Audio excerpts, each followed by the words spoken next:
Took your time to get here, tell me what you want. I know what you're thinking, are we really on?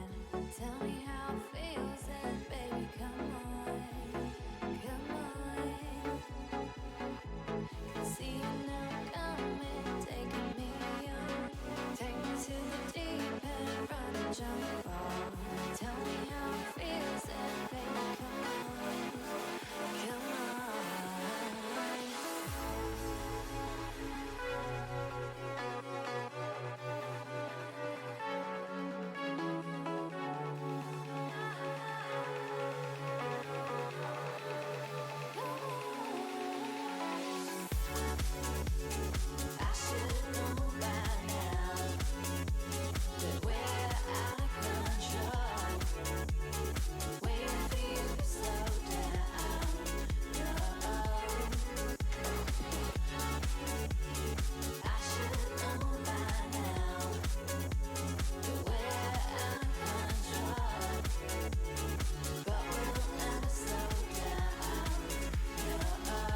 Running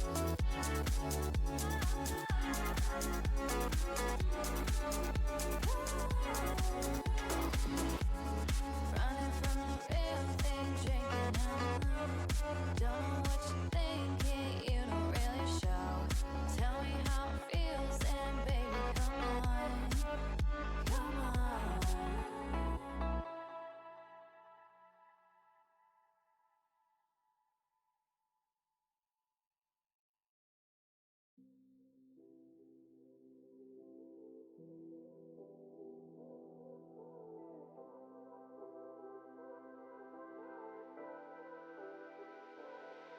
Tonight, I wish that I had known, I've been sleeping alone, that you can't decide. And it is plain to see that your priorities just do not fit right. I can't reconcile this feeling. Whoa, whoa, 'cause I remember when you had certainty. There is empty space where your body won't stay next to mine. Nothing to embrace, but the loneliness of this cold night. Oh, this fever comes and goes. Time slows. The longer I belong, the more I grow.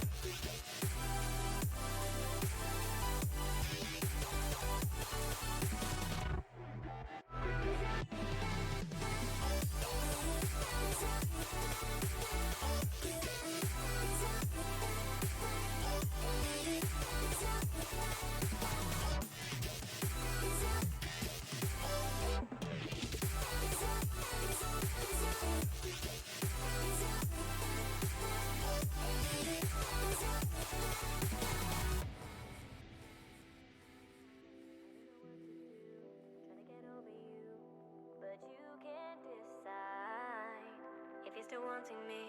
And now this in between causes more divine.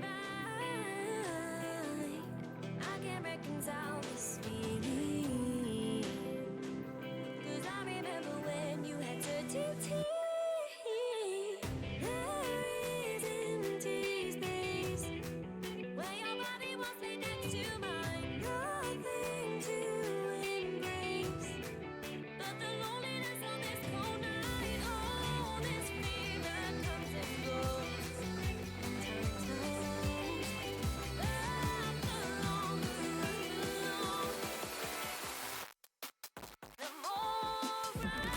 grow.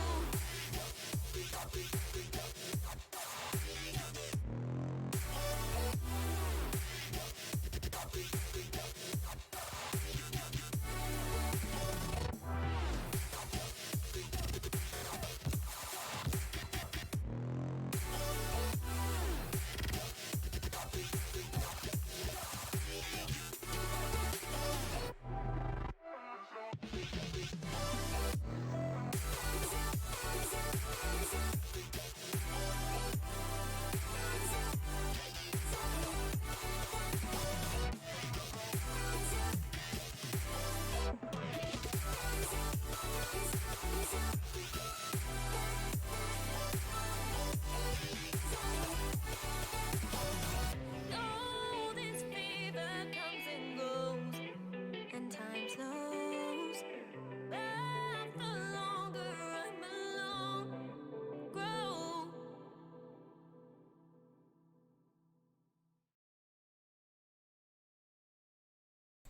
Hey, Shelby's running a little bit late, so for now you're stuck with me, and I'm very sorry about that. I'm not sure what to actually put my screen on for this one, if I'm being honest, because normally I'd be doing a game and I have it on the game, but it's not a game. You get the point here. Anyone, I think, Katie, you're in my chat right now, right? Or you're lurking? Yes, no, maybe so.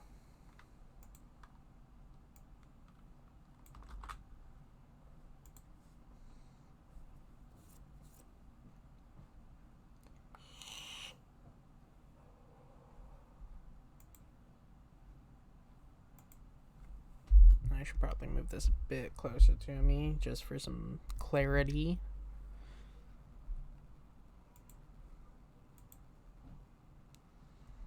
Okay, what the shit is going on here?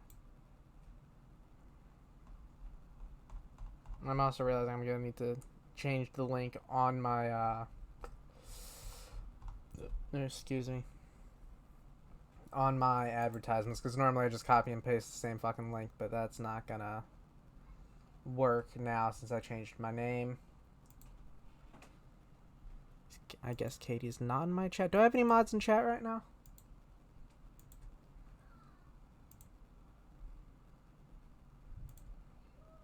Yeah, whatever.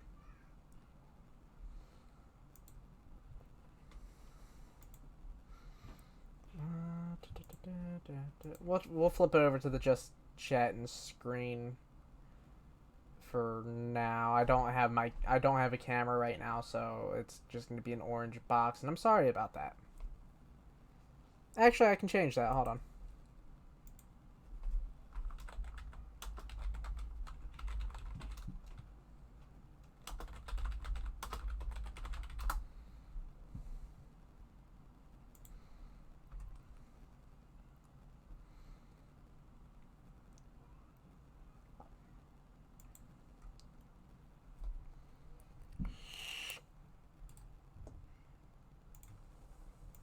Image, new tab. Save image as. Spoopy. Throw that on. Yeah, that should be fine.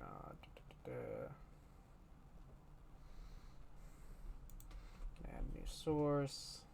Image.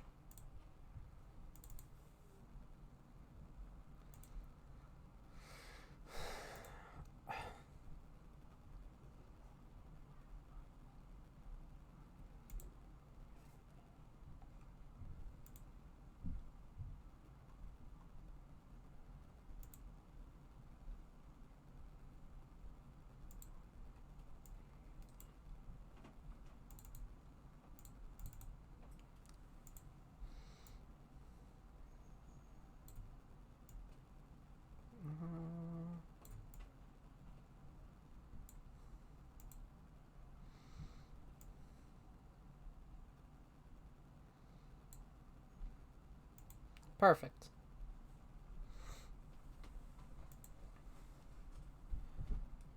Let me shoot Shelbatha another text. So, right, we're doing a podcast today. I'm trying something new. For those of you who may not know, my name is Dorian. I do a podcast called An Anthology of Malicious Entities. That's the title. I'm brain farting right now. I'm doing this all freeform off the top of my head. This is kind of a last minute decision. Yeah, an anthology of malicious entities. Right now, it's only one episode, just because that's all I've really had time to edit. And that one episode is not the best quality because I did it on my old computer without a proper microphone. It was a whole shit show. So today, we are going to be talking about some local legends. I want to talk about some stuff from New Jersey. If anyone has a local legend that you know of in chat that you would want to talk about, like something widely known, like the Jersey Devil is a topic I would talk about. Feel free to pop it in chat, and I'll look up what information I can, and we can talk about that. I'm bringing Shelby on just because hopefully she has something interesting, being from another locale.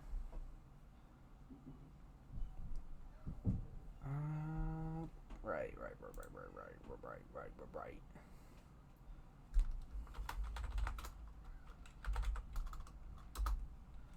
But first, we are going to do a little bit of talking about a North Virginia?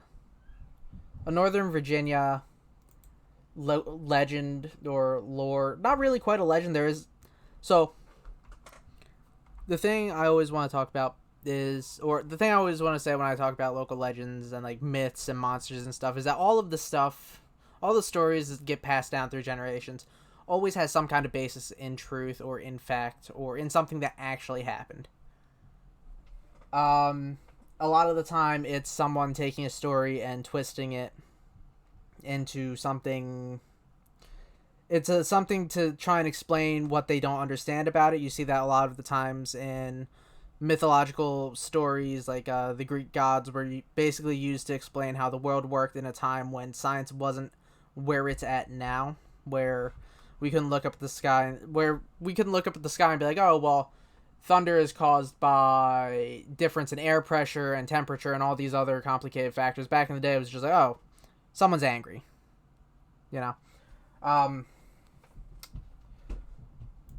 So the story we're going to talk about first, don't know why this is a thing that's popping up on my screen, is the story of the Bunny Man, which is a Virginia legend, which I'm going to have sources. I'm sorry that I keep interrupting myself, and I know I'm very sorry about that. I'm going to have sources pulled up on my computers to try and keep things as accurate as possible, because if I'm talking about something off the top of my head, obviously stuff's going to get mixed up. I'm going to get some things wrong, and I want to be as accurate as humanly possible. I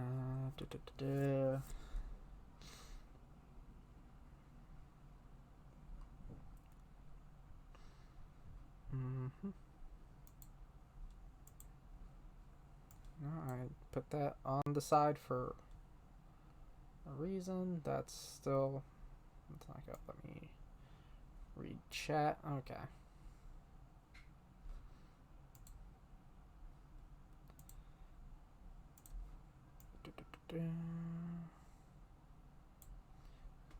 Right. So the first legend we're going to talk about is the Bunny Man of Fairfax County, Virginia, I believe. Oh. Yeah. Fairfax County, Virginia. And it's a lot harder when I'm going freeform off the top of my head.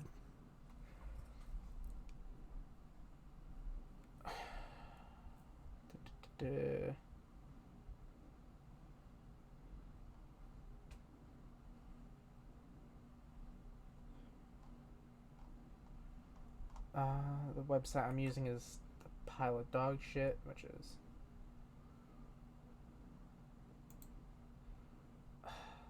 Come on, where is it?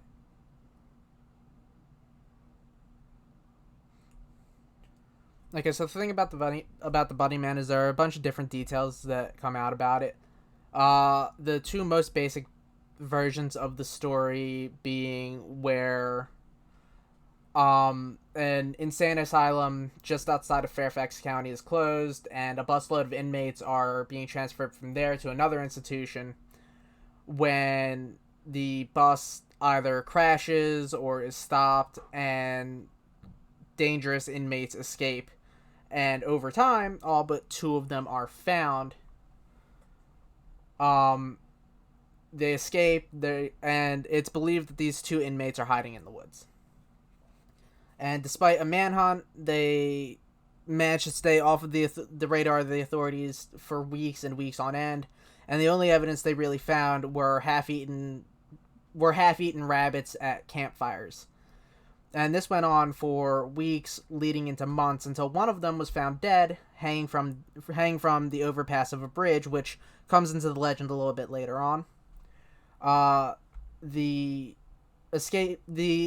mental escapee who killed the dead one, which the one who didn't die, is now known as the Bunny Man, or simply Bunny Man. He was never found.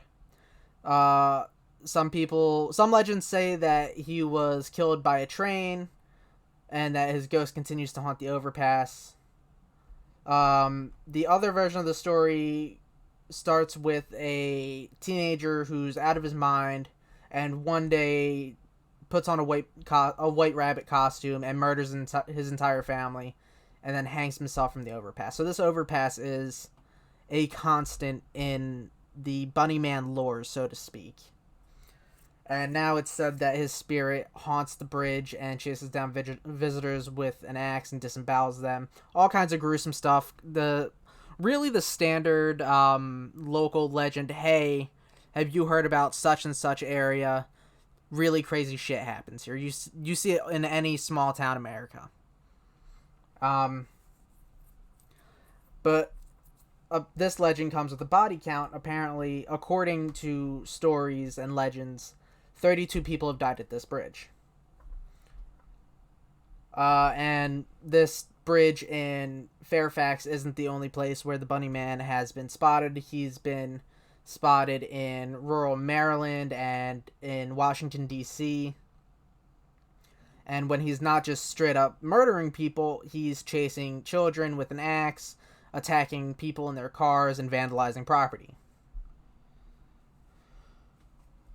But then you get into the specifics and the nitty-gritty of the original legend, or the legend that came first. Yes, Katie, we're talking about Bunnyman. The first legend, like I said, 2 inmates escape from an insane asylum, and they hide out in the woods and don't get caught, or, well, one of them gets found dead and the other one never gets caught. That Bunnyman is, as far as history goes, not impossible, but not plausible. It's not a cryptid per se, Katie. Bunnyman was, or this is essentially, Katie, Bunnyman was a mental escapee or mental case who either escaped from a mental institution in Fairfax County and was never caught, or killed his family in Fairfax County and then hung himself from a bridge.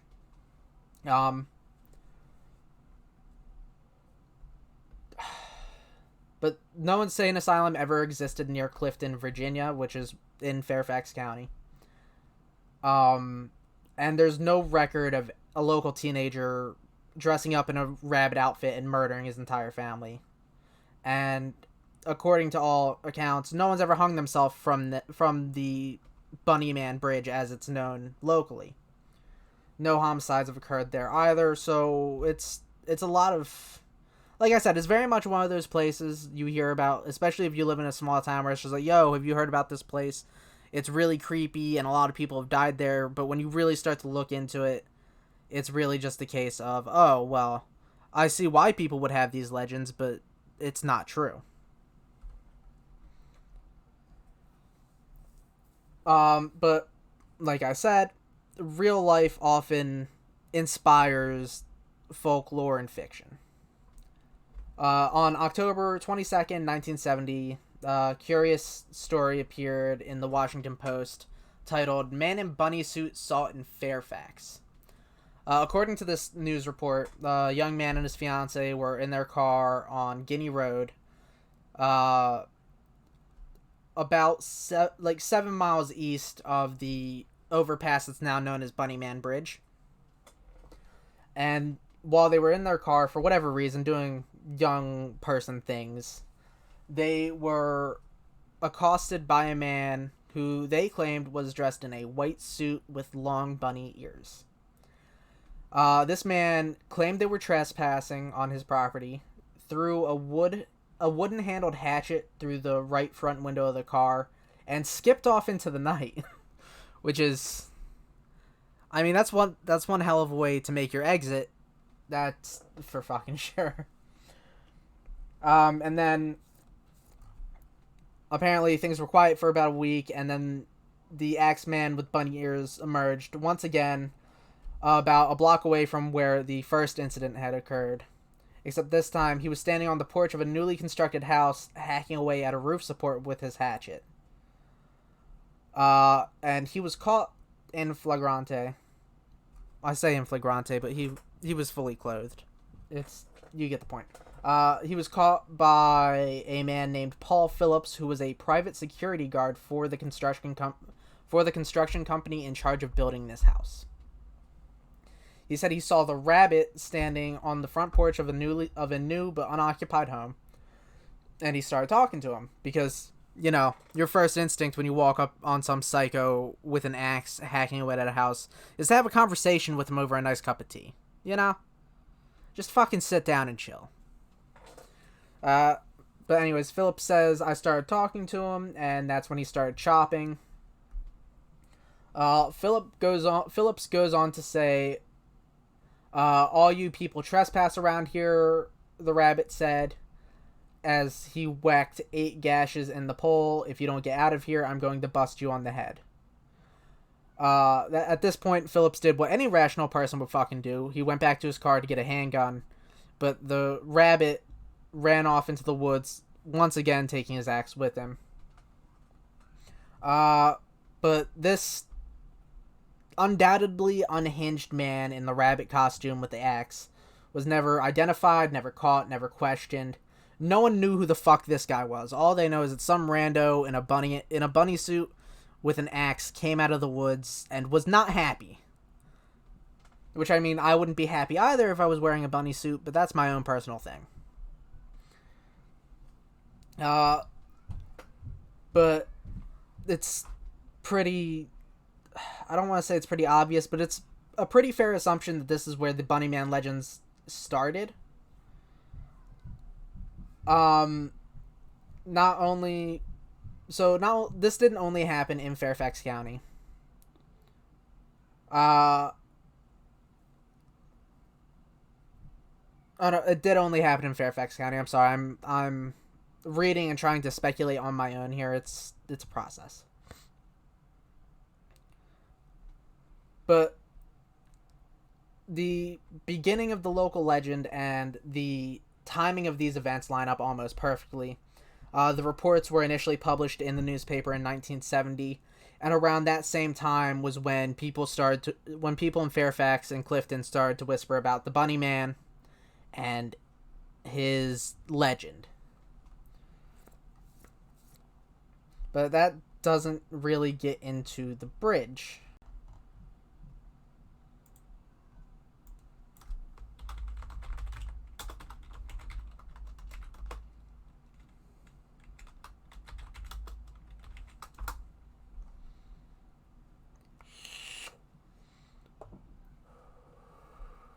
Where the fuck?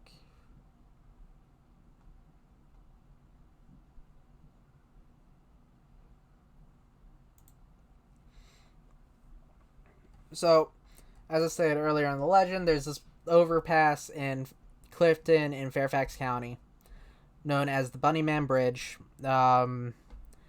Legends state that the teenager who killed himself and the mental patient who killed his fellow escapee, an escaped mental patient was hung from that bridge, and a teenager who killed himself and his family hung from that bridge as well.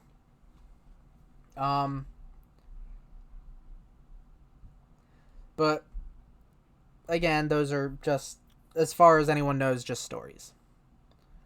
But this bridge, for whatever reason, has become a hotspot of, essentially, a rite of passage in that area is to go to that area. I'm saying area a lot, I'm sorry.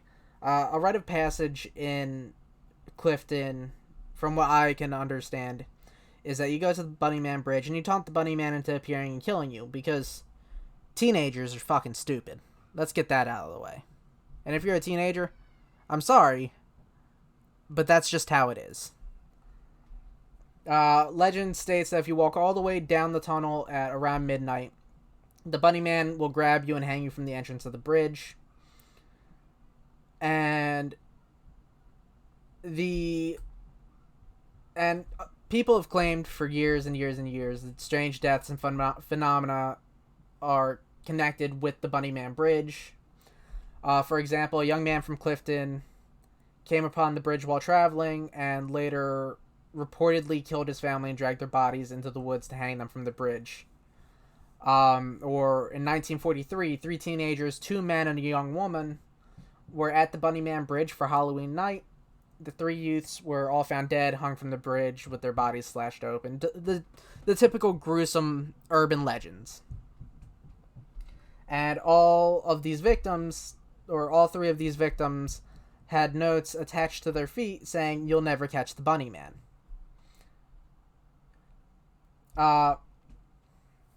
However, in 2001, after hearing these stories, 6 students from Clifton and a guide who knew the area decided to search the area around the Bunnyman Bridge and reported that they found mutilated bunny parts, and that they were essentially chased out of the forest by weird noises and figures moving through the woods. I don't know how accurate that is, just a little caveat there, but that's what they claim. Seriously, where the fuck is Shelby? And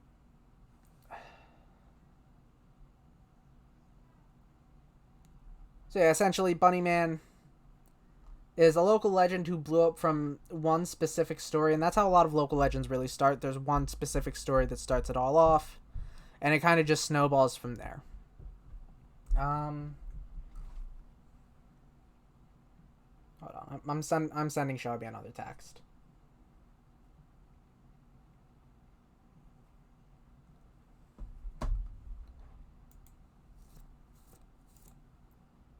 But there's stories like that are traced to one definitive thing that happened way, way back in the past, where you can be like, oh, okay, well, obviously we have these stories now because of that. But then there are other stories, like the story of La Llorona.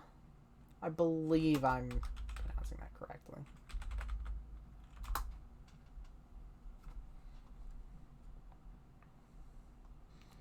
Which, actually, a movie came out about this urban legend a couple years ago, so it's more in the forefront of public knowledge now.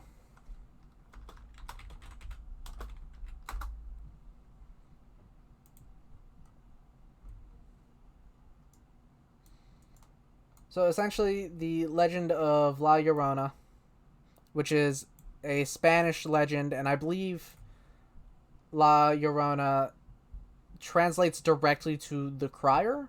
I might be wrong. There are, like any other urban legend, there's a bunch of different versions of this story, depending on where you're hearing it from. But all of the, yeah, La Llorona. All of these stories center around a woman who murdered 2 children hundreds of years ago. The first telling of the story actually dates way back to 1550. So 500 years ago-ish? Yeah.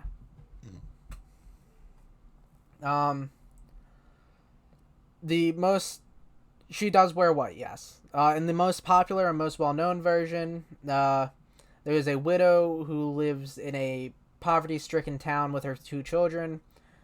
She fell in love with a wealthy man. The man returned her affection, but wasn't interested in being a father, you know. So he said he wouldn't marry this woman.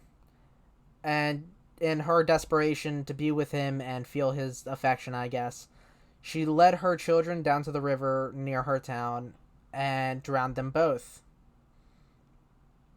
Hello. Oh, hello, Shelby. We're actually in the middle of talking about La Llorona. Uh-huh. Yeah. Let me make sure you are indeed... Can everyone hear Shelby? Shelby, say hi. Hello. Are you streaming? I am indeed streaming. All right, I will pop it open. I am also going to stream then, if you don't mind. Yeah, you do you. I can be heard. Yep.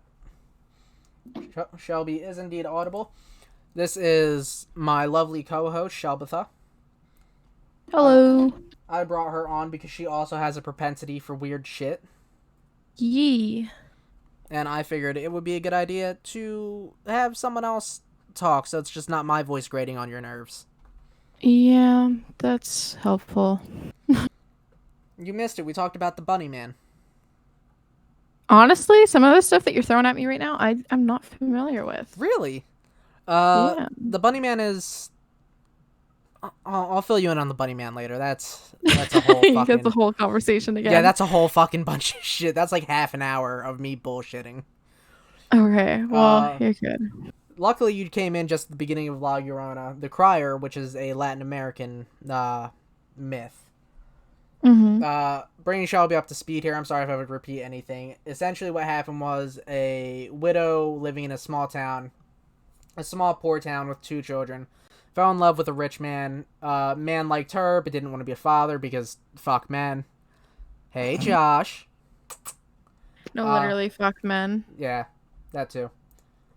Uh, in her desperation to get some dick, Mm-hmm. she led her children down to the river near her town, and in the Oh, middle yeah, of the no, I night know what drowned this chick them. is. Yeah, Yeah. and now that we are back up to pace to where we were, was a version of the woman in white. Hello, Raffmandu. Thank you for joining us tonight. I'm not quite familiar with the woman in white, Shelby. Yes. Woman in white. Woman in white. Yeah. Essentially they're both very similar, but I think there's a slight difference, or it's just in origin, like place of origin Right. So difference. So there's no like real huge difference between the two. just like I think cultural it's just the differences. titling. Yeah. And I'm gonna beat this. I'm gonna beat this dead horse like it's a broken record. But essentially, like I've been saying, local legends and myths are very common and are spread throughout cultures. And generally, what happens is you'll have someone migrate from one culture to another and bring their myths with them, and those myths get integrated into that society, and so on and so on. Hmm. Katie in chat says a woman in white is a mother whose husband was unfaithful. She drowns her children before killing herself, usually by drowning herself. Yeah, Yes. they're very similar, but there are key differences. And then she then searches for unfaithful men and kills them. Okay, I've seen that episode of Supernatural. I think I know what you're talking Yeah, about. I That's think like that one of the that first actually, episodes. yeah, but I also think that might just be a glorified version of the story. Yeah, I'm not 100% sure. That one could be glorified to fit more of like a TV version rather than um like the actual myth itself. So it could be a play off the myth. I'm not 100% sure without actually doing any research. But media does glorify things that have happened. So well, that's the other thing. We are Well, I'm an American, and Americans are known for taking things from other cultures and adapting them to fit their culture. So that could very well be the case with the woman in white. Also, Simply Sai in chat says, "You know what's not a myth? You being a lovely person," and he gives 100 bits. And I thank you so much, Simply Sai. You are a lovely person as well. mm-hmm. So while we're talking, I'm gonna play Magic just because I don't have anything to keep on my screen. I'm just gonna play bots. Do I still but not have a shout out for Sai? That's a crime. actually, I need to work on that too. Not to be too podcasty, but I need to make a list of all the people I need to make shout outs for and properly Wow, rate Cloud, them. suck my dick. Wow, Cloud. Anyhow. Sai, no, baby, come back. You can blame it all on Shelbs. Why? What did I do? You were born. Ouch. Katie in chat says, it could be, but La Llorona and woman/women in white are 2 stories, but I'm unsure if one was a copy of the other. It's really hard to tell. That's a good thing to blame it on. It's accurate. Usually it's blaming really it hard on to tell. 2020. Usually it's really hard to tell, but I'm sorry I had to say that 3 times.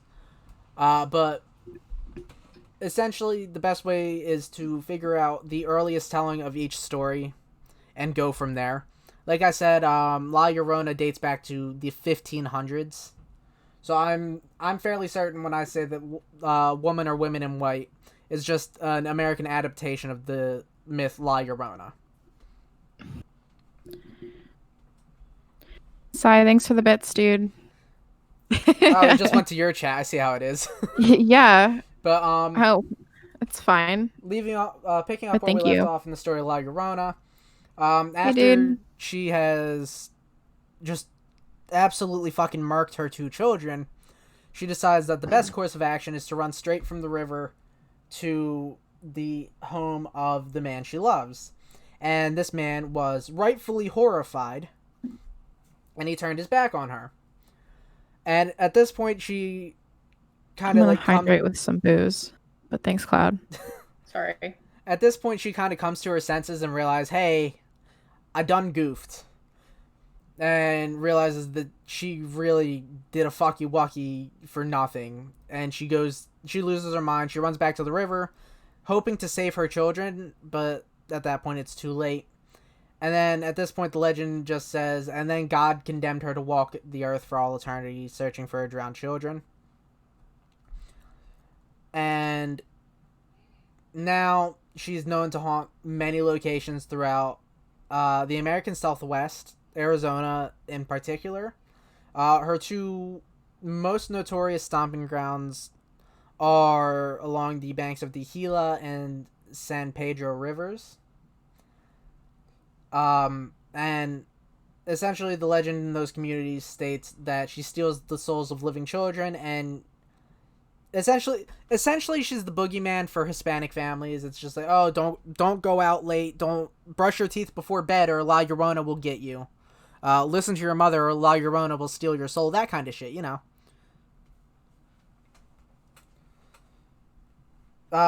Legend also states if you see her, or you or someone close to you will die within a week. Apparently that bit of the folklore dates.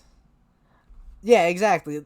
Countries hear about other stories and are just like, oh, well, we can use this to scare the shit out of our kids. Let's adapt it to fit our culture. Like, going off of what I just said, it seems like, well, that dates back to Aztec time, so it might even predate the Banshee, but it seems really similar to the legend of the Banshee. What do I need to do to get an alert? An alert for what, Simon?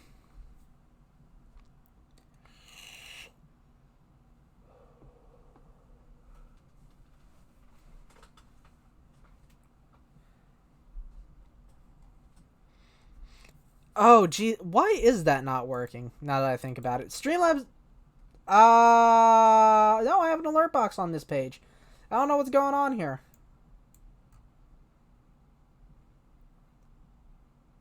Your donations aren't even showing up. Your generous givings of bits aren't even showing up in my Streamlabs for some reason. I will play it for Cloud. This is just a test. Make it rain! Oh no, that's the donation. I'm sorry. What are you buying? What are you selling? Dorian Gray's portrait 1337 shared. X 10,000. This is a test bid alert. Thank you to the magnificent Simply Sci for that wonderful recording of himself as the weapons merchant from Fallout 4. Exactly.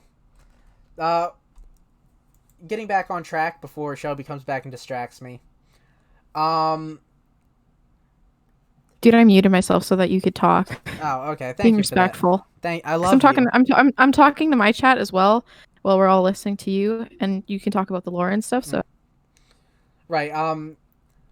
Where was? Okay. So, like I was saying, going off of the bit where if you see La Llorona, you or someone close to you will die within a week.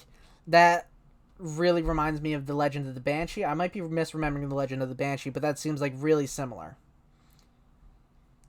But many modern Mexican Americans believe in La Llorona and swear that she's still around and that she'll still get your soul. Like I said, a lot of them, from what I've heard, use her as like the boogeyman for children. Like, oh, she'll get you if you don't brush your teeth before bed, that kind of shit. But something that's changed over the years for whatever reason is that instead of having a normal face now, she has... Exactly, Katie. But for whatever reason, now instead of having a normal face, she has the head of a horse. And I guess that's part of her curse from God. There are reports of her being seen all over Arizona, in just in or around just about every single river or creek you could possibly find. There's a spot where people will whisper and say, "Oh, that's where a wicked woman drowned her children." And on moonlit nights, as the legend goes, you can see her ghostly form bending over the creek, elbow deep in the water, searching for her kids.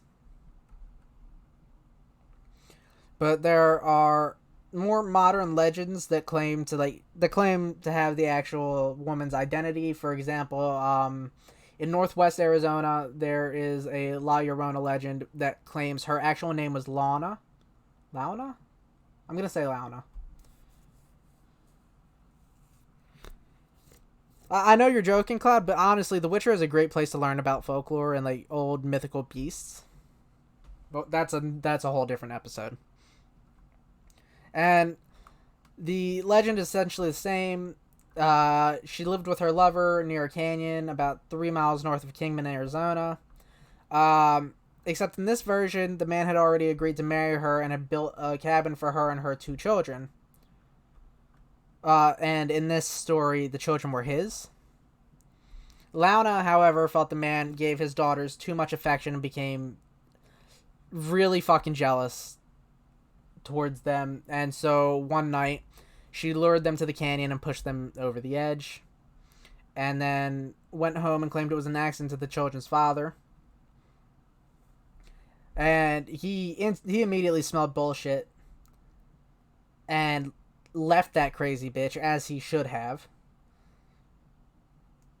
And stricken by grief and anguish, Launa decided that she would throw herself from the same canyon that she had thrown those children from. But this is a really good legend because it's not one of those things where you can really pin it to one local thing that happened. It's just like, hey, this is something that happened long ago, and as far as you know, yeah, it did really happen. And who knows, maybe there was some crazy bitch who drowned her kids to win a man's love and then cried herself to death on a riverbed. You never know. But then, Shelby, are you still here? Taught La Llorona to me. Yes, I am. In high Sorry. school Spanish. Fucking teacher thought it would be funny. I think it's funny to learn about that kind of stuff. Shelby, you're from Canada. Yep. Terry, I'm not sure how you can cry yourself to death. You can actually, like, it's a thing where you experience so much internalized pain and through emotion, and you overwhelm yourself so much that you can, like, cause yourself to cardiac arrest because of that stress on your heart. Huh. It is a thing. People can die from almost like overfeeling. I know. Like it's known as, there's like another thing also kind of like it, but it's like that heartbreak syndrome where if you lose a loved one or something like that, it's known that a lot of couples end up dying together because they experience such heartbreak from losing the other person that they put themselves in so much stress that they almost like mimic their partner's symptoms and things like that. Like there's a lot of stuff like that. Hey, sorry to interrupt. Broken heart syndrome is also called stress-induced cardiomyopathy. Yeah. So yeah, that's a known thing that you can fucking do. You can just sad yourself to death. But anyway, Shelby, you're from Canada. I am from Canada. Yes, I know. That's why you're here.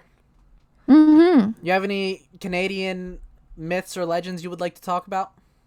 Yeah. So, for the people that have watched Supernatural, they kind of already know. But something that I studied in my mythology class was the Wendigo.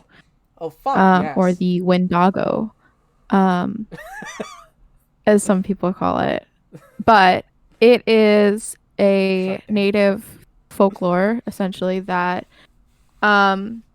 these people I don't really remember the whole thing, but these people essentially like they got trapped. I think like their whole story is like they isolated themselves from society so much that they started to resort to cannibalism, and then the cannibalism caused them to turn into these like creatures that are like long and spangly type things, and I'm I don't know. looking at. They're like really creepy, but I really enjoyed. It's again, high school's been a long time. I'm looking at an artist rendition of a Wendigo right now, and it is fucking haunting. Yeah, dude, they're not nice creatures. Or creepy. So, oh, they just ripped this straight from DeviantArt. Jesus Christ. I can recite the supernatural version if you'd like. Well, here, I can bring it up. I have it up already. Yeah, so. The Wendigo. Thank you for bringing this up. I really wanted to talk about the Wendigo. They're really creepy. They are insane. So if it's an evil spirit, I'm trying to think, from the First Nations Algonquin tribes based in northern forests of Nova Scotia, the east coast of Canada, and the Great Lakes region of Canada, and in Wisconsin, the United States. So it's centrally a Canadian lore. So they're known as like the flesh eaters of the forest. Are you looking at legendsofamerica.com?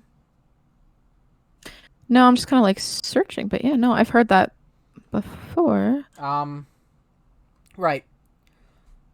So for the people but yeah, who I'm just kind of scrolling through what comes up. For the people who haven't seen Supernatural or haven't seen some kind of media with Wendigos, and there's actually a surprisingly large amount of media, just because this is like an insanely creepy fucking legend. I'm gonna read a description of the Wendigo. This comes straight from the mouth of Basil Johnston, who is an Ojibwe teacher and scholar from Ontario, Canada. The Wendigo was gaunt to the point of emaciation. Ojibwe. Ojibwe. Thank you.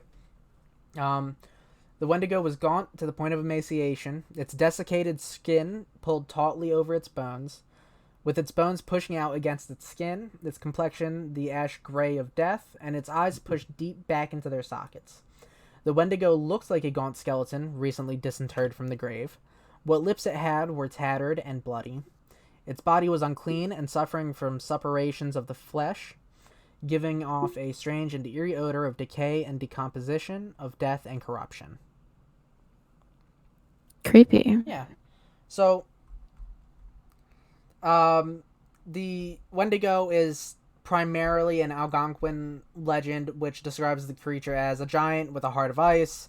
Sometimes it is thought to be made entirely of ice. Its body is skeletal and deformed, with missing lips and toes. It's also an Ojibwe. Ojibwe? Okay. Ojibwe. Ojibwe legend. And they describe it as a large creature, tall as a tree, with a lipless mouth and jagged teeth, its breath a strange hiss, footprints full of blood, and it eats man, women, child, anyone who ventures into their territory. And those are apparently the unlucky ones. Sometimes they chose to possess a person instead, and then that person who becomes possessed becomes a Wendigo themselves, hunting down those they once loved and feasting upon their flesh. So it's a thing. It's one of the creepier. It's a fucky-wucky. It is very much a fucky-wucky. It is entirely one of the creepier First Nations legends that I've ever stumbled across. According to the legends, I will say, like, honestly, like, a lot of knowledge that I had gained back in the day mainly focused strictly on from this one book about a specific tribe, and I want to try and see if I can find the piece. I might actually have the presentation that I made So just keep talking. Sorry. Yeah, while you're doing that, according to the legends, a Wendigo is created whenever a human resorts to cannibalism, as Shelby said. In the past, this occurred more often when First Nations peoples and settlers found themselves stranded in bitter snow. One really famous example of this would be the Donder the Donder family. If you're unfamiliar with that legend, it is an American legend, or not even legend. This actually fucking happened, which makes it that much worse. Actually, I did find the presentation. Slides. If you want, I can turn it over to you after this explanation. Yeah, go ahead. Yeah. Hydrate with boots, raft. The Donner. Thank you. Is it Donner or is it Donder? I've seen it as both. Donner. Okay. I believe. The Donner Party was a group of settlers making their way from the east out west during what was it called? During the Manifest Destiny period of our country's history, where Americans decided, hey, that land out there, that's ours now. Which is most of American history, if I'm being honest. But hey, what do I know? So the Donner Party got caught in a narrow pass in the Rocky Mountains, I believe, and were stuck there for long enough that they ran out of food and eventually had to resort to eating I don't think they ate the live people. I think they waited for people to die before they ate them. But either way, they resorted to eating the people around them who dropped dead until they finally did. My memory on this is really shaky. A small amount of them either lived or they all died and they were later found. And journal entries are basically how we know what they did. I'm gonna Google it real quick. Sure. Okay, so since you're kind of gonna Google, so you kind of went over the Wendigo description, but also Wendigo has like different names. Yeah. So the Witigo, the Wittigo, the Wendigo, Wendago, Wendaga, and the Witigo. So it was once a human that was possessed by the spirit of the Wendigo. Their insides turn to ice, and their hair grows profusely from the arms, legs, and face, and they begin to crave human flesh. On my stream, I actually have a drawing that is depicted from native culture. So I can see that. Yeah, go ahead. So basically, they show no mercy when they attack, and their screams could paralyze a man, so they couldn't run or protect themselves. The Wendigo is followed by strong high winds and blizzards as they travel. They strike the most fear among the Anishinaabe. So this photo is what was depicted. So basically, I was told I had to do this presentation with like little to any knowledge, like anything in front of me. So it was like the least I could do. I'm gonna interrupt you for a second. Raf Mandu in chat says the Donner Party was actually lost in the mountains of the Sierra Nevadas. Okay. Story of the Wendigo. Could vary on who told the story, was told by, and where.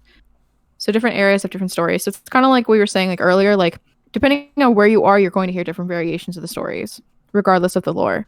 The lore is they're mostly found in Canada and Northern America, but just where the snow belt lies. Normally attack one during the winter when the food is low or there's no food, therefore they result in cannibalism.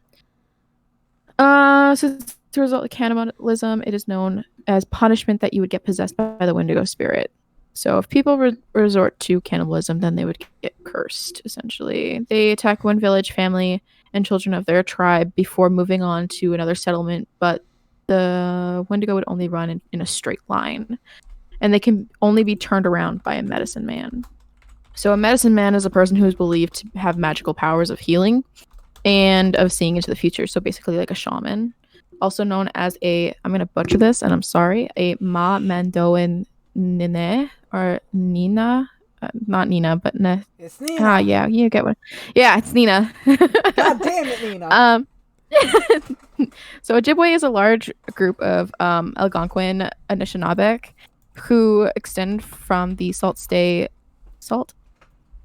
Marie to the plains, which Ojibwe means puckered up, which is thought to be designed to these people because of the distinctive manner of sewing their moccasins. A division of the Ojibwe are the Salt. Yeah, more people. They're related to Cree, but they're different linguistic. The Ojibwe are very closely related to the Cree linguistically and culturally. So, Cree is a different type of Native American. A different tribe. So, yes, essentially. The actual meaning of the word remains obscure. It is possible that the Cree is shortened from an old word meaning they who were the first people. The language of Cree is also, oh, I cannot say that, but the translation of which is thought to be the people who speak precisely. So, that's just a little bit of word. And then if you want to take a look, again on my stream, I have the kind of like map that kind of like shows exactly like where the Algonquin people stayed, people of Ojibwe and Ojibwe Cree in Canada. So, yeah, that was my presentation in like grade, I don't know, 9, I think, or grade 10, Okay. mythology class. Right. So going back to the Donner Party, as Raffman said, they were actually lost in the, where was it? In the Sierra Nevadas, more specifically the Wasatch Mountains. Apparently 48 people, 87 people were part of this expedition, which is an insane amount. 48 of them survived. Only the Reed and Breen families were intact at the end of it. The children of Jacob Donner, George Donner, and Franklin Graves were orphaned. William Eddy was alone, and most of the Murphy family died. So this was like multiple families trying to get to California. Only 3 of the mules that they left with originally survived the trip to California. The rest were killed and I assume eaten at some point. And most of the party members' possessions were discarded along the trail. A few of the widowed women remarried within months, as was kind of common for the time. Someone dies. People died a lot back then. It wasn't uncommon for you to have to remarry. But yeah, there have been cases throughout history where people have had to resort to cannibalism for one reason or another, usually for survival. Katie actually brought up another really good, more modern example in chat. Hold on, I have to fucking drag this out. Motherfucking, hold on. Pain in my dick. Excuse me.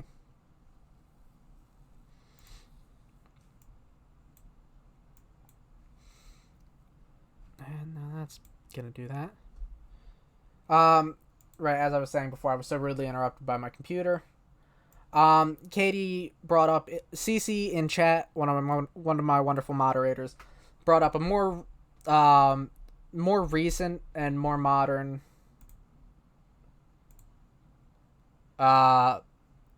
case of this happening. Hey, not much is happening. John just doing a live episode of the podcast, talking about talking about urban legends and such. This happened in 1972, she believes. Football team. Hold on. Yeah, a rugby team actually was lost in the Andes Mountains in Argentina in October of 1972. Hello, Landon. Thank you for joining us tonight. And the wreckage of their plane wasn't found for over 2 months. And of the 45 people on that plane, only 16 survived. And essentially what happened was, because they were lost in this mountain range, stricken to the elements, they had to resort to cannibalism to survive. Like, this was a big thing and a big deal when it came out back then. Or, Jesus Christ, this was what, like 50 years ago now? 50-ish. Only 16 people survived, like I said. And essentially what happened was that in 1972, the Old Christians Club chartered a Uruguayan flight, a Uruguayan Air Force plane, actually, which I didn't know was the thing that you could do, but hey, to transport them from Montevideo, Uruguay to Santiago, Chile. And on October 12th, they left on October 12th with 5 crew members and 40 passengers, so 45 people in total. And it wasn't just the club members, it was their friends, their family, and other people.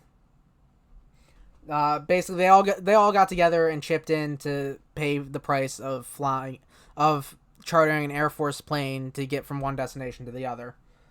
And because of the poor weather in the mountains, they were forced to stay overnight in Mendoza, Argentina, before once again leaving at about 2 in the afternoon the next day. The problem was that their plane was not built to fly higher than 22,500 feet.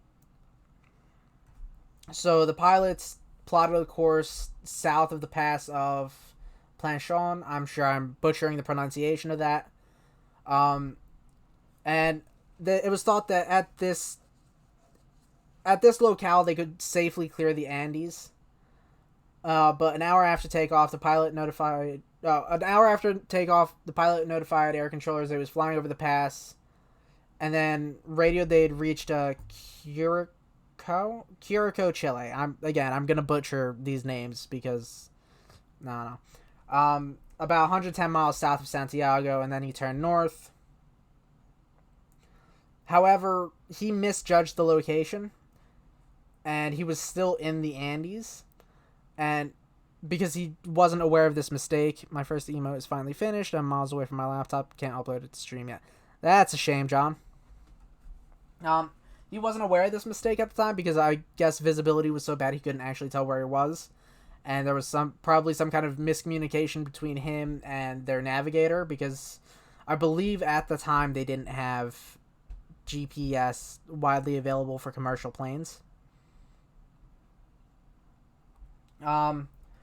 At about 3:30 in the afternoon, October 13th, the plane struck a mountain and lost its right wing and then its left wing, and then crashed into a remote valley near the Chilean border. Immediately a search was launched for this missing plane, and soon became clear that the last reported location was incorrect. So already, as they're beginning this search, they're at a major disadvantage because someone somewhere along the way fucked up. So rescue efforts were shifted to the Andes, and the survivors actually, interestingly enough, later reported spotting several planes, but because of the state of the mountains, it made it very difficult for anyone flying over to spot the white wreckage of the white plane against the snow. And then the harsh environment, basically because of how bad the weather was in that area, a lot of people assumed that there weren't going to be any survivors. And after 8 days, they called off the search, but their family members still made rescue efforts later on. In the initial crash, 12 people died, leaving 33 of them left. A couple people were injured. It doesn't actually give me an accurate count on that. Hey. I'm gonna run and get another drink. Go for it. So I kind of want more booze, so I'll be right back. Go for it.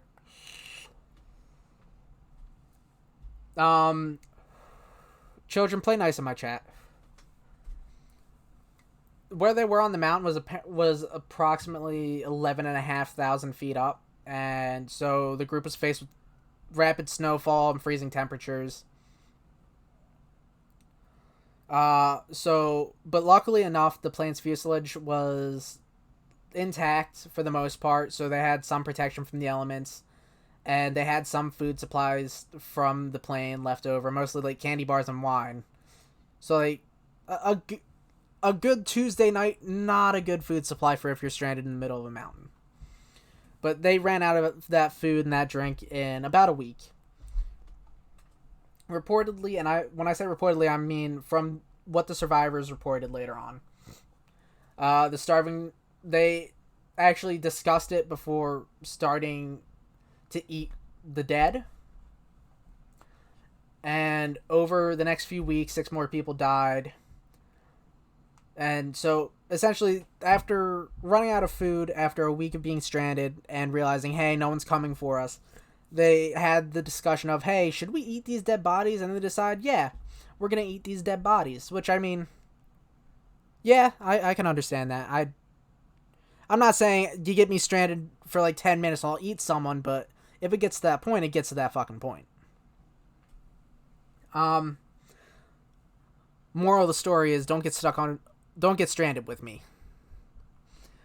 But over the next few weeks, 6 more people died, and then an avalanche buried the fuselage and filled it with snow. And then 8 more people died because of that. And then during this time, several of the survivors had been looking for a way to escape this area.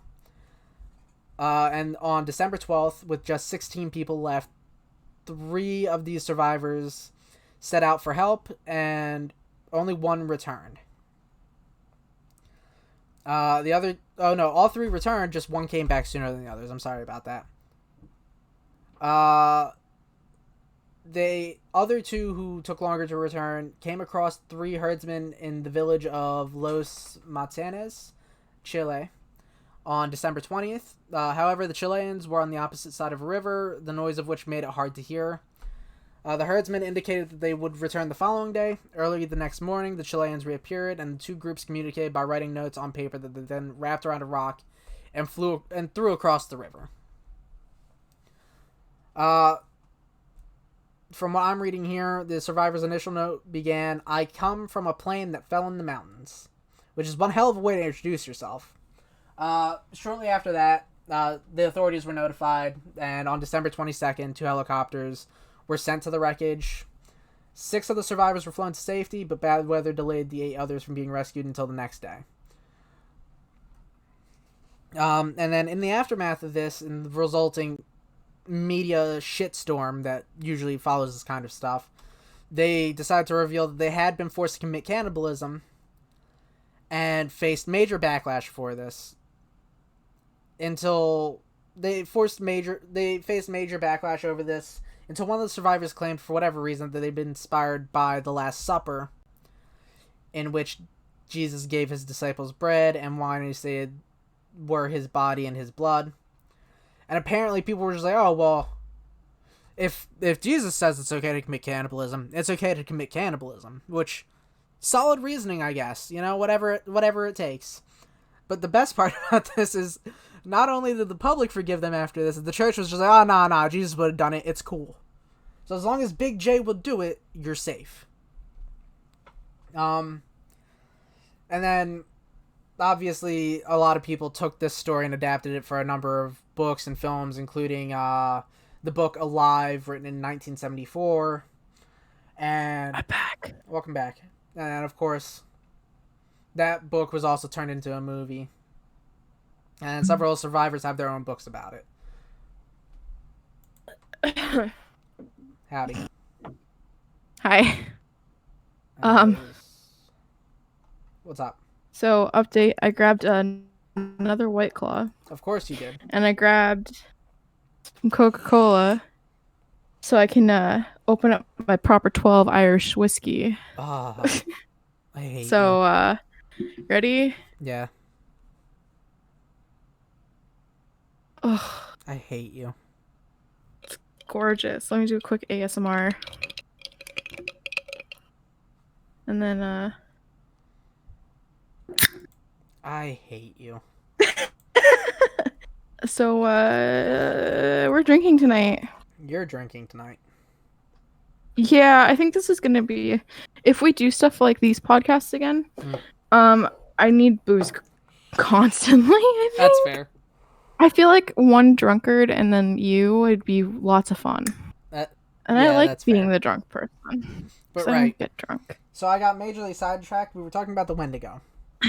sorry. Yeah. So, Go ahead. going back to the legend of the Wendigo, it said that a Wendigo is created whenever a human resorts to cannibalism to survive. Like I said, there are plenty of the cases of that happening throughout history, including some very recent cases where it's happened, and some very famous cases of this happening.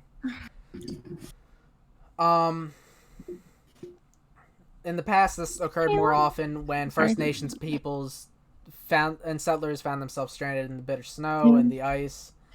And because of the conditions and the amount of time they were stranded and the amount of supplies or lack of supplies, they would resort to eating their friends and family, which I'm not saying I condone that, but I can understand.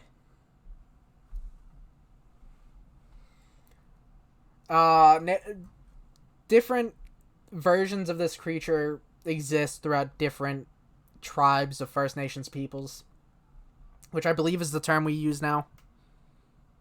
Shelby? She's doing something. Yes, sir. First Nations people is the term now? Yes. Okay, cool. Or Aboriginal people. Or I thought Aboriginal was more up north for like the Inuit and such. Yeah, but it also, well, at least where I'm from, Canada, Aboriginal people is also within the same parameter. So I guess maybe more American, it's not. I'm not sure. It might just be like from my time in school. We might not have called them that. Yeah. Oh, excuse me. Like when I was still I was about to say I'm going to age myself here, but I'm not really that old. In my time in school, we still called them Native Americans and such, but that's obviously not quite the term we use anymore. It's not too frowned upon, at least in Canada. Yeah. But then again, I'm a white person, so I can't really make judgment calls. Yeah, exactly. Essentially, First Nations, different versions of this creature exist through different tribes of the First Nations people. Some of them describe a giant creature sometimes made of ice that had been human but was transformed by the use of magic. The descriptions vary slightly, but all in all, the Wendigo is generally said to have glowing eyes, long yellowed fangs, terrible claws, and overly long tongues. So think like Venom. Oh, what a bitch. Yes? No, sorry, magic, dude. I'm paying attention. Okay. She's drinking as well. So like Venom, and all, like not to make light of it, but like to draw as accurate as a comparison as I can think of, Venom, but with glowing eyes. Sometimes they're described as having sallow, yellowish skin, and other times they're depicted to be covered with matted fur. Thank you, Simply Psy, for gifting UnclearFall the tier 1 sub. And thank you, Simply Psy, for your 11th gift sub in my channel. Thank you, Psy. Dude, you're too kind. Too kind. Wendigos are also said to have a number of skills and powers, including stealth. Were you saying something? Nope. Okay. Including stealth. They're known to be near-perfect hunters, and they know and use each and every inch of their territory and can control the weather through the use of dark magic. They're also portrayed as, like very gluttonous, but constantly starving. Apparently that is what we're doing. They're also said to be cursed to wander the land, eternally seeking to fulfill their voracious appetite for human flesh. And essentially, if they don't eat, they starve to death just like the rest of us, except they do it at a much more rapid pace. There's actually a medical term derived from this legend called Wendigo psychosis, which is considered by some psychiatrists to be a syndrome that creates an intense craving for human flesh and the fear of becoming a cannibalism. Thank you, Josh, for this tier 1 subscription, my dude. Josh is a bitch. Josh is That's a bitch and a simp, topic. but he's subbed to me now, so I have to be nice. Debatable. Yeah, that's fair. Funnily enough, this psychosis is said to occur within people living around the Great Lakes of Canada and the United States. And now Josh is just giving out gift subs. God damn. Okay. Josh, what are you suddenly a millionaire? Love you too, my dude. Wendigo psychosis typically develops in the winter in individuals who are isolated by heavy snowfall. The initial symptoms of Wendigo psychosis are said to be poor appetite, nausea, and vomiting. And subsequently, the individual being affected by Wendigo psychosis develops a delusion of being transformed into a Wendigo monster. These people increasingly see others around them as being edible. At the same time, they also have an exaggerated fear of becoming cannibals.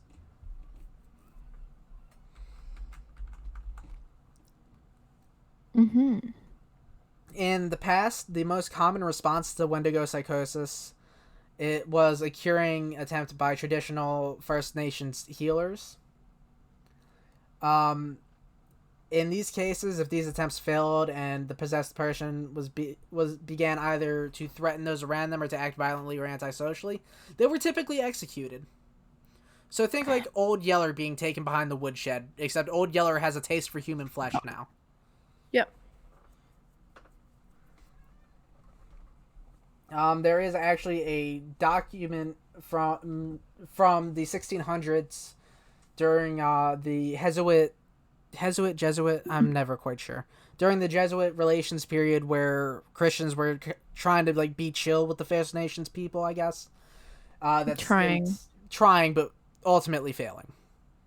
And then creates residential schools, but it's fine. That's a whole different topic. We're not salty. Yeah. Yeah. Essentially what the document says is what caused us greater concern was the intelligence that met us upon entering the lake, namely that the men deputed by our conductor for the purpose of summoning the nations to the North Sea and assigning them a rendezvous where they were to await our coming, had met their death the previous winter in a very strange manner.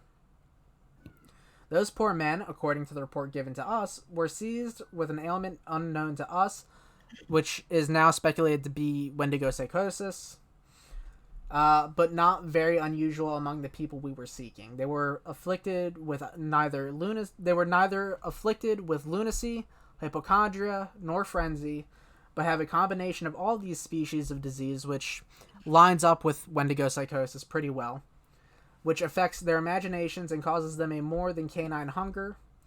This makes them so ravenous for human flesh that they pounce upon women, children, and even upon men, like veritable werewolves. So, I'm gonna like I said earlier, I'm gonna beat this dead horse like it's a broken record. But different legends inspire different things. It's very much possible that we didn't have the modern werewolf legend until some asshole brought the legend of the Wendigo back to Europe, and they were just like, oh, well, this, but wolves instead. And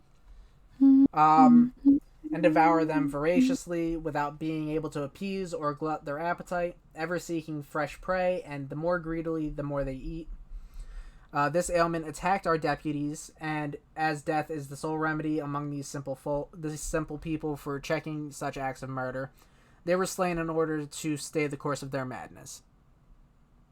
So essentially what I gather from that is that these settlers were trying to make peace with the First Nations people, or were trying to make peace with a certain tribe, and the people that they contacted initially were taken by Wendigo psychosis and were killed by their tribe before they could harm anyone, which is a fairly reasonable response to someone suddenly having a taste for human flesh. I don't know. Not my culture, I can't really say. But if someone walked up to me and was just like, I'm going to eat you, I probably wouldn't react well to it. Probably not. Yeah. I mean, you never know. You might. I mean, depends on the context. How much have I had to drink in this You might scenario? just kind of be like, enough. Let's just say you've hit your limit. I mean, I feel like I'm almost at my limit. You just opened that, Shelby. Jesus fuck. Dude, I already drank 1 cup. Chill. I was planning to go for. Dude, I'm here. Yeah, I know. I'm just slowly gonna get more and more entertaining as this night goes along. That's all. Okay. There was another documented We case. hope. There was another documented case of Wendigo psychosis in 1878. Shelby's fucking drinking capacity drink. is unknown. I don't There are some drink a nights where lot. she can just do 50 shots, and then there's nights like this. I don't drink often, so my tolerance is very low. So no, but yes. Anyhow, there was another documented case of Wendigo psychosis in 1878 when a trapper from Plains Cree, Alberta, or Plains Cree might Alberta. be Plains Cree might be a tribe actually. Looking at the context of it. Well, Cree is a tribe. Well, it's a Okay. language. Okay, when a Plains Cree trapper from Alberta, that's me reading it directly, named Swift Runner suffered one of the worst cases known. He was a trader with the Hudson's Bay Company who was married and had 6 children. And in 1875, he served as a guide for the Northwest Mounted Police. So, those weird fuckers who ride moose around in the mountains. They don't. I know, I'm just recounting the Canadian stereotype. During the winter of 1878 to 1879, Swift Runner and his family were starving, and along with numerous other Cree families. Ooh, that's a big number. I was checking the percentage on this whiskey. His eldest son was the first to die, and at some point, Swift Runner decided to eat his son. Though, the thing about this, though, was that they weren't hurting for food at the time. Or no, wait, I've read that wrong, sorry. There were emergency food supplies available. They were just 25 miles away at the Hudson's Bay Company post. Yeah, which was stupid. Yeah. And Swift Runner didn't try to travel there. Instead, he killed the remaining members of his family and ate them. Eventually, he confessed to this, and he was executed by authorities at Fort Saskatchewan? Fort Maple. Saskatchewan, yeah. Okay. You had it. Okay, you didn't say anything, so I assumed I just had I it wrong. muted myself again because I Stop felt muting bad that yourself. I keep interrupting you though. And It's I feel fine. bad. I'm used to it from you. I know, but I feel bad. You're spewing some knowledge on these people. And then there was another case throughout the 1800s. Oh, from the late 1800s to 1920s, where an alleged Wendigo made a number of appearances in a town called Rosesu in northern Minnesota. I'm probably butchering that name too. Each time it was reported, an unexpected death followed, and finally it wasn't seen anymore. But why is this child yelling?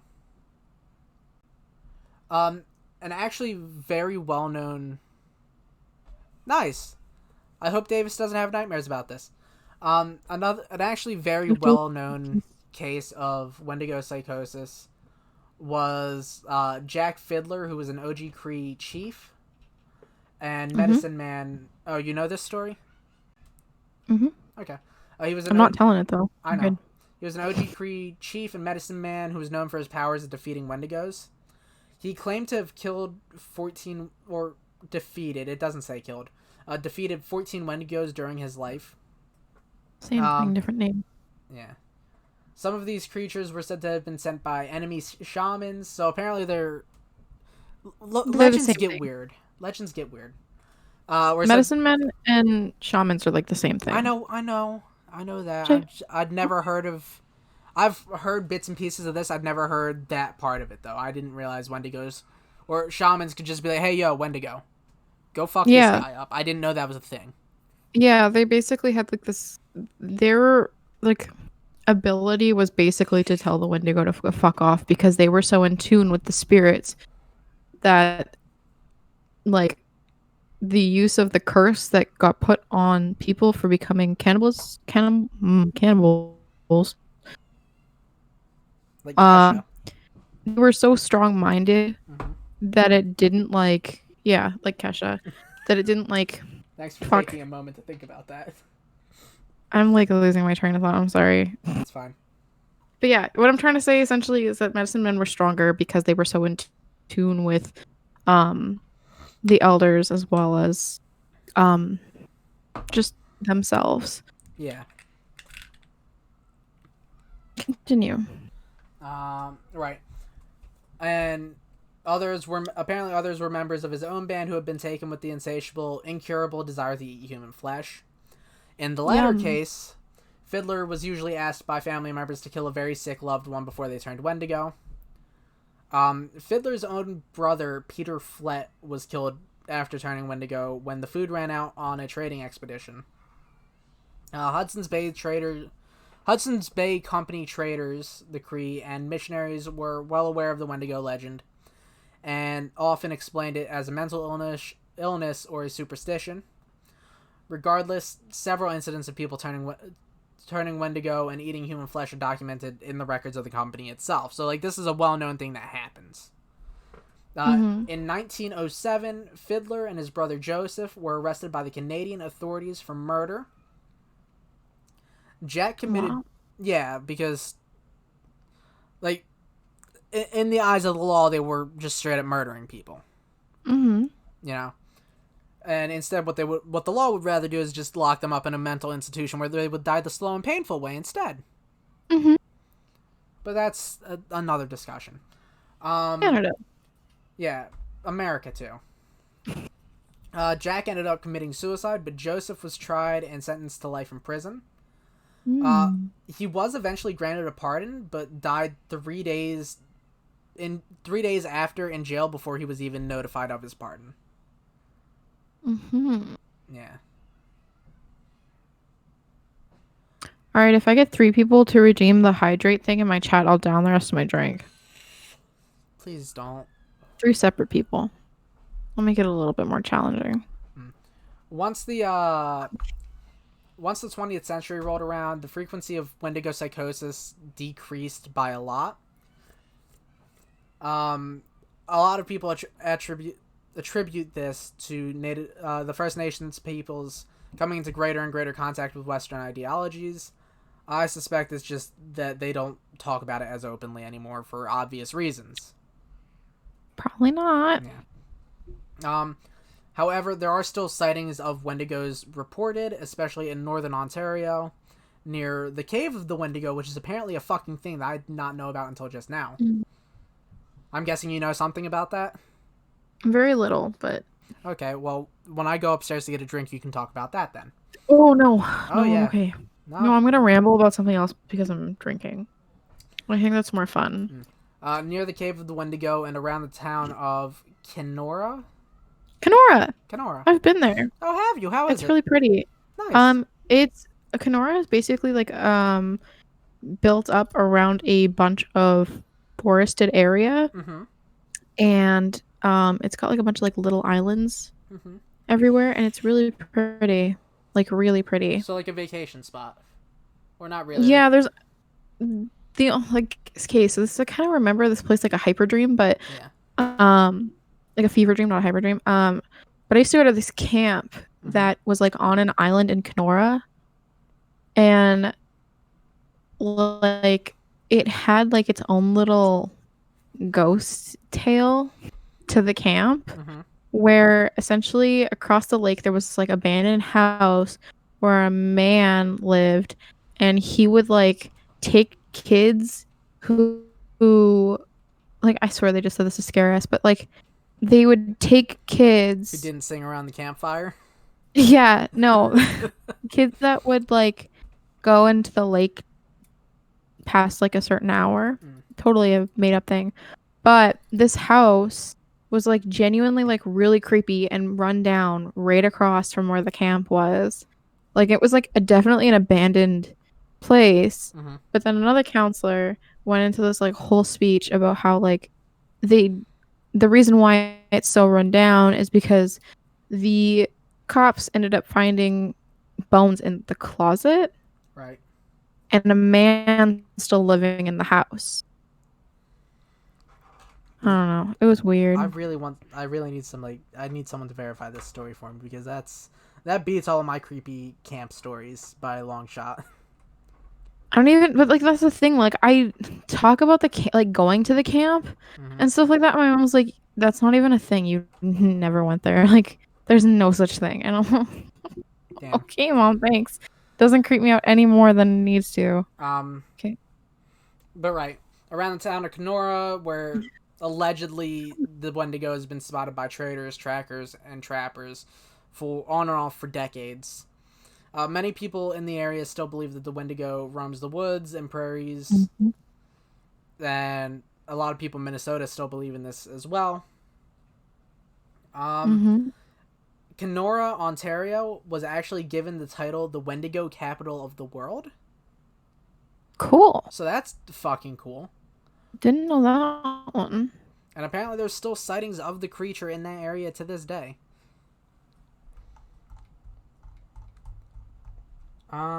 Right, so I'm gonna run upstairs and get a drink.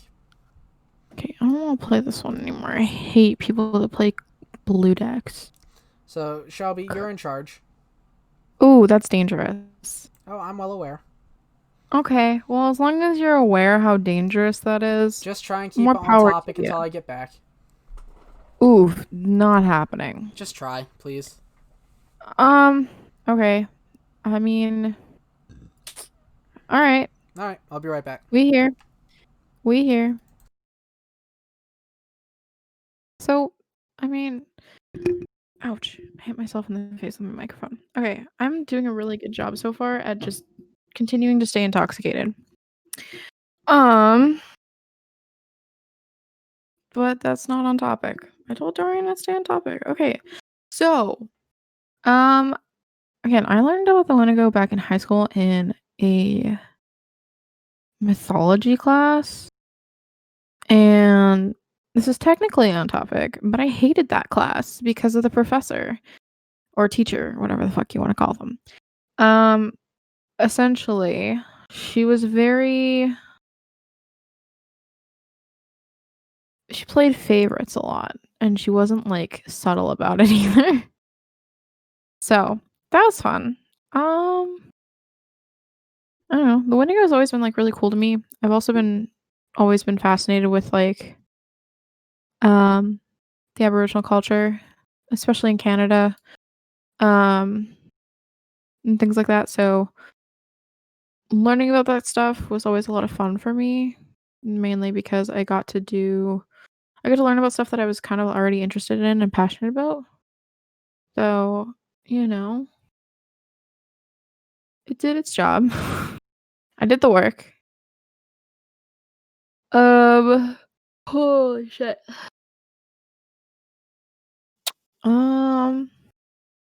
He's already back. This is fine. This is great. He can already take over. Great. I ran out of things to talk about. Apparently we have company over, so that's interesting. Oh, that's fun.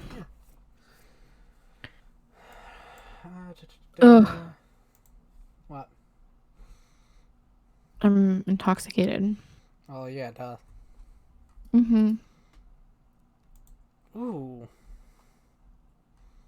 Can we simp for Mothman for a bit? How many people are you wanting to talk about tonight? I was planning on going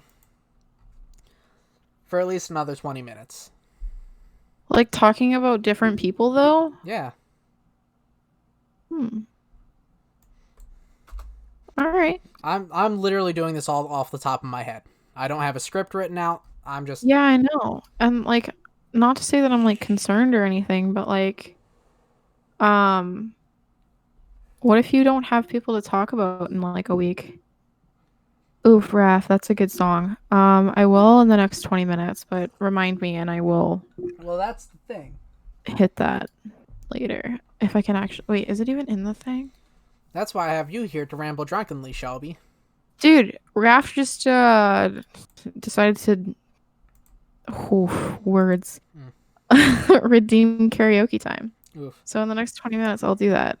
But I actually just want to check and see if that song is actually in Sings. If not, I'll just fucking YouTube it for you, dude. I got you. Alright, so can we simp for Mothman? Sure, I know little to nothing about Mothman, but yeah, let's go. Really? I just know that everyone simped over him, and I mean, my extent of understanding Mothman was from Jessica Negri cosplaying Mothman. Did she? Yeah, dude. I missed that one. Great. So Why am I doing it? Katie in my chat says, Shelby, there are hundreds of different U.S. urban myths. Exactly. I'm not. This is gonna be a once a week thing. Hey, Mama. Mama, I'm trying to whisper because Dorian's talking. I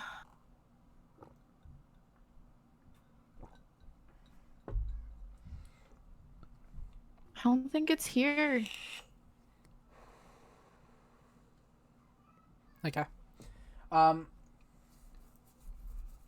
So, Mothman is a West Virginia urban legend about. Well, it's pretty simple. What it's about. It's about a man who is also a moth.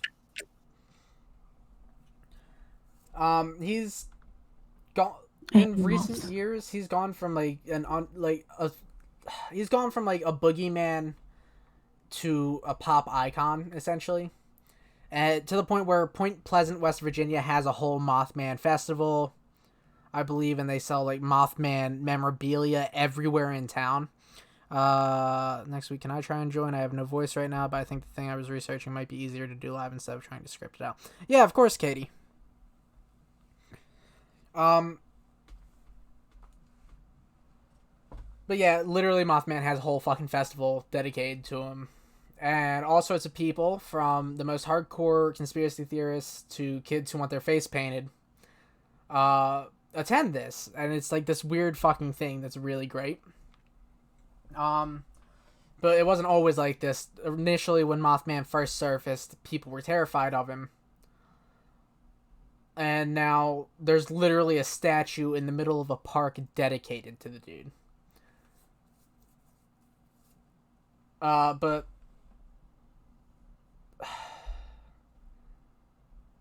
to weird Voltron fans. What? Katie, I'm sorry. Can you elaborate there for me?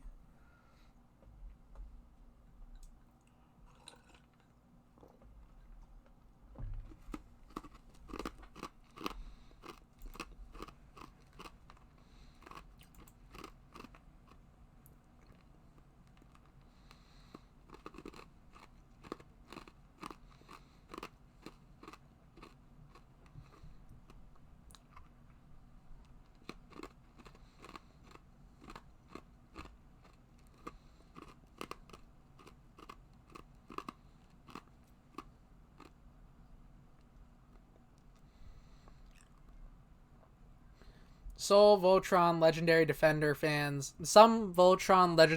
fans made Keith a cryptid fanatic and said he wanted to marry Mothman. Okay. Right. So, essentially, in 1966, at around 11 o'clock in the evening, a group of teenagers were driving down a dimly lit road. And as they're driving, they see standing in front of a powerhouse what appeared to be a man, but with wings and glowing red eyes. And they saw it they literally saw it dozens of times. They saw it outside of their apartment. They saw it sitting on their roof. On their roof, not roof, sorry. And at first, apparently, they were afraid of it. But they had seen it so many times that after a while, they lost that fear of it. And started to believe that it was trying to communicate with them. And then a lot of people thought they were fucking insane. Essentially. But then the Silver Bridge collapsed 13 months after the initial sighting.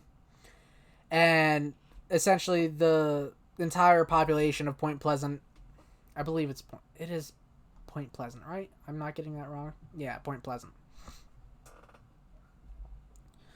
So should I be rubbing my nipples to this conversation? I guess. Okay. A little over a year after the initial Mothman sighting, the Silver Bridge collapsed, and speculation ran wild that the Mothman was some kind of... Basically, if you see the Mothman, something bad's about to happen. One denominator of this is what's called Chief Cornstalk's curse. And essentially it tells of a First Nation chief who, when he was murdered, put a curse on the town, and that the area will be bladed for 200 years, and then people decided that Mothman seemed to fall right into that time frame. Exactly. There's theories about Mothman being like an avatar or a spirit or like even an alien, apparently. But the reality of it is that no one really knows what the fuck Mothman is. It's... The website I'm looking at is just a bunch of fucking anecdotal stories, and it's pissing me off.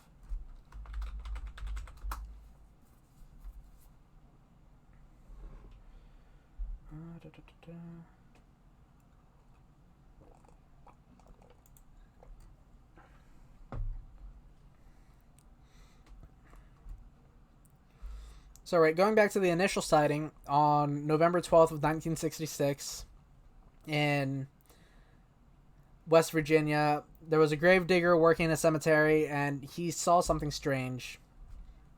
He reported that he glanced up from his work and spotted something huge fly over him. It appeared to be a massive figure moving rapidly across the cemetery from tree to tree, that he would later describe as a brown human being.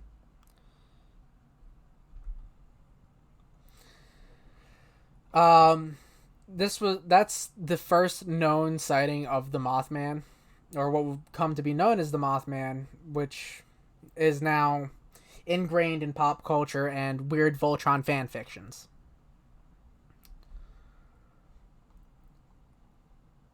Um, 3 days after that initial report in Point Pleasant, two couples noticed a gray-winged creature about 6 or 7 feet tall standing in front of the car they were sitting in.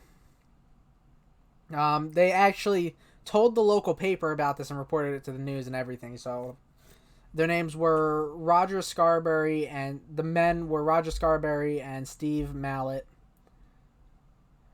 They told the local paper, the Point Pleasant Register, that the beast had bright red eyes about 6 inches apart, a wingspan of 10 feet, and that it seemed to want to avoid the bright headlights of the car. Alright, Shelby. Which seems weird for a moth, but hey, what do I know? According to the witnesses, the creature was able to fly at incredible speeds, perhaps as much as 100 miles per hour. Or that's what one of the men claimed. And they all agreed that it did make for that it ran pretty clumsily on the ground. They knew this because apparently the creature chased their moving vehicle to the outskirts of town in the air, then scuttled into a nearby field and fucked off. Welcome back, Shelby. Thank you. And they obviously knew how ridiculous this sounded, but they all insisted that it wasn't like some kind of figment of their imagination, or that they weren't going crazy.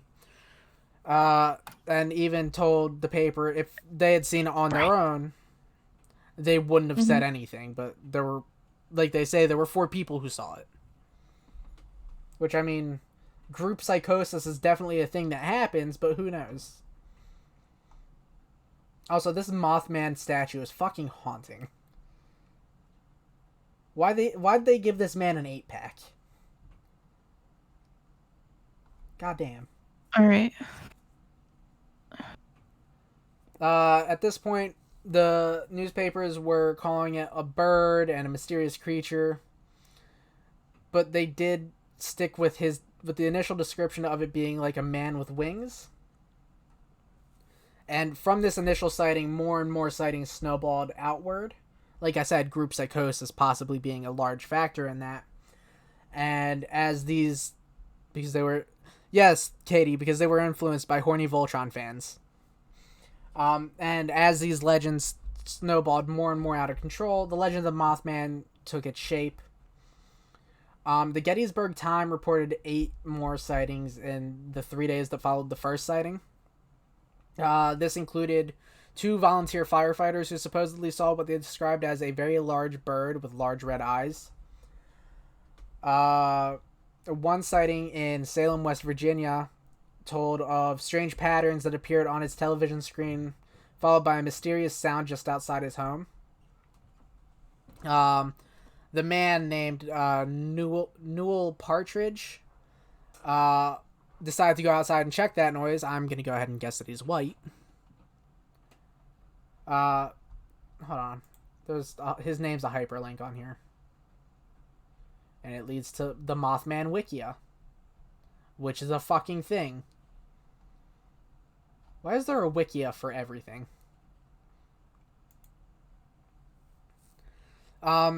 He essentially followed the strange noises outside and shown a flashlight towards towards it, and saw 2 red eyes resembling bicycle reflectors looking back at him. That's one of the more popular stories of a sighting, of a Mothman sighting, I should say. More so because it allegedly resulted in the disappearance of Partridge's dog. Which I'm assuming the dude got drunk and just lost his dog and couldn't think of a good story to tell the wife and kids. But essentially, a large part of the myth is that this creature, because people want to fuck monsters. You're not wrong, Katie. You're not wrong. Essentially, a large part of the Mothman story is that when he shows up, bad shit happens. A lot of people have dismissed the claims of the Mothman, instead claiming it to be sightings of a sandhill crane, which stands almost as tall as an average adult man and has bright red flesh around its eyes. Some people even claim that the crane that could have been sighted was deformed, especially because of the area around town, or like the area at the outskirts of town,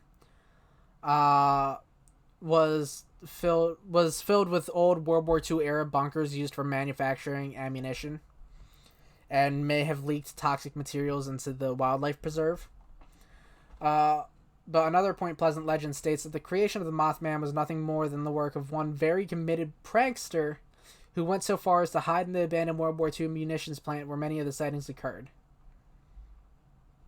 This theory goes on to say that when the national press ran with the Mothman story spreading across the country, panic set in. Locals became convinced they were seeing Mothman in birds and other large animals, and just it snowballed, which is honestly probably the most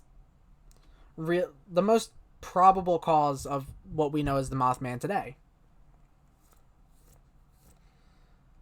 But because of all these sightings and such, and because of some very coincidental and freaky timing, just as I was saying earlier, just over a year after the Mothman was first reported, the Silver Bridge collapsed. Which that collapse was basically attributed to the weight of the amount of cars on the bridge being too much for it to handle, and it just went, as things sometimes do.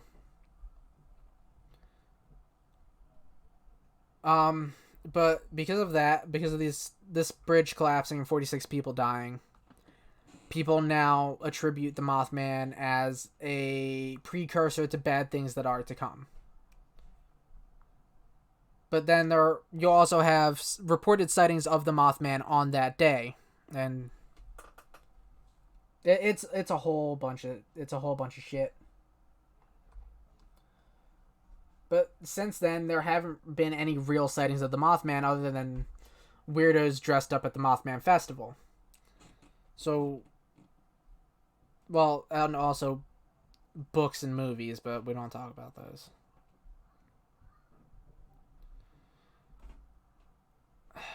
So,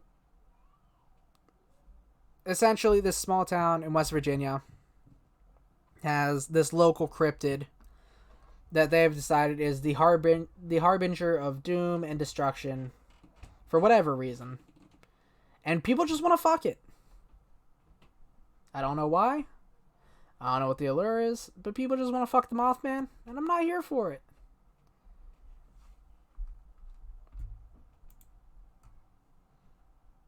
And that actually does bring us right up to the end of our time slot.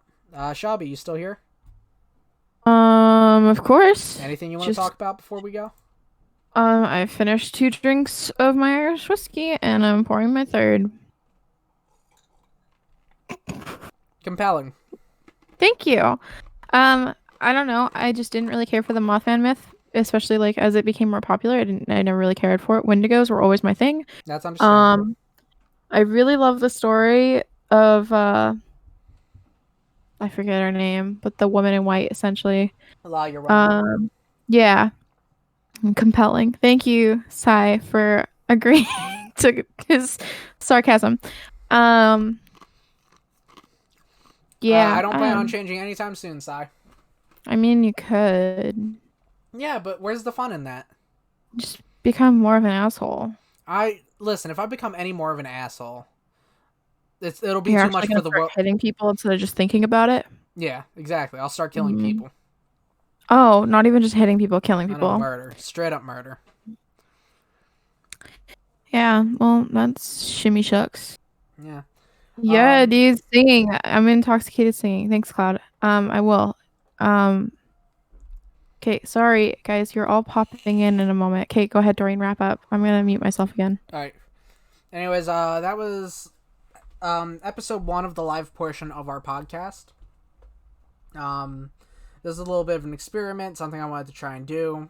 Thank you, Shelby, for joining me tonight. We are going to raid out, and I'm just gonna... Thank you. Yeah. You're gonna what? I'm gonna raid out and find someone to dump 9 people on. Ooh, I'm sorry about that. Right. I almost forgot. From now on, Saturday... It is Saturday, right? Is it Saturday? Yeah. From now on, Saturday night is podcast night. I'll have someone else on every week to talk. And hopefully they'll get as intoxicated as I do. Hopefully not. What? Yeah. You didn't enjoy that? I thought that was a good additive to the stream. I guess. It's like an added quality. I also came in late, but that's because I was doing things beforehand and it was very last minute. They asked me, but it's fine. Anyways, it's fine. Each week I'm going to have a different person on. We're going to talk about different local legends from around the world, around the country, wherever they are. Next week we'll have Katie. If anyone else would like to join, just hit me up in my Discord or message me on my Twitter. But yeah, thank you all for joining me tonight. We're going to throw the raid at a certain someone. It was very near and dear to my heart, even though they're a pain in my ass.